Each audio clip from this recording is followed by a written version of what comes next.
तो गाइस आज हम करने वाले हैं गाइस एक अमेजिंग एक्सपेरिमेंट, जो कि गाइस ये 9 वाट का बल्ब के साथ होने वाला है। तो गाइस फटाफट चैनल को सब्सक्राइब कर लीजिए, क्योंकि गाइस आपको इस चैनल पे जो है टेक्निकल और जुगाड़ वीडियो आपको देखने को मिलती रहती है। तो गाइस हम कुछ करने वाले इलेक्ट्रॉनिक कंपोनेंट्स के साथ जुगाड़। तो गाइस ये नॉर्मली 9 वाट का बल्ब है और 12 वाट का भी आता है और 20 वाट का भी आता है।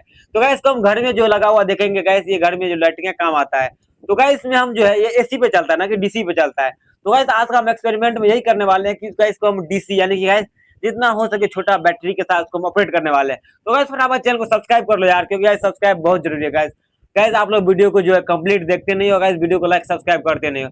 तो गाइस हमें आपकी सपोर्ट की बहुत जरूरत है गाइस, सो प्लीज गाइस बहुत जरूरत है, प्लीज फटाफट चैनल को सब्सक्राइब कर लीजिए। तो गाइस चलिए अपना जो है एक्सपेरिमेंट जुगाड़ स्टार्ट करते हैं। तो गाइस सबसे पहले हम यहाँ पर इसके जो ऊपर वाला ढक्कन है इसको हम यहाँ से खोल देते हैं, और गाइस इसके अंदर जितने भी वायर और एलईडी लगे हुए हैं उसको बाहर निकाल लेते हैं।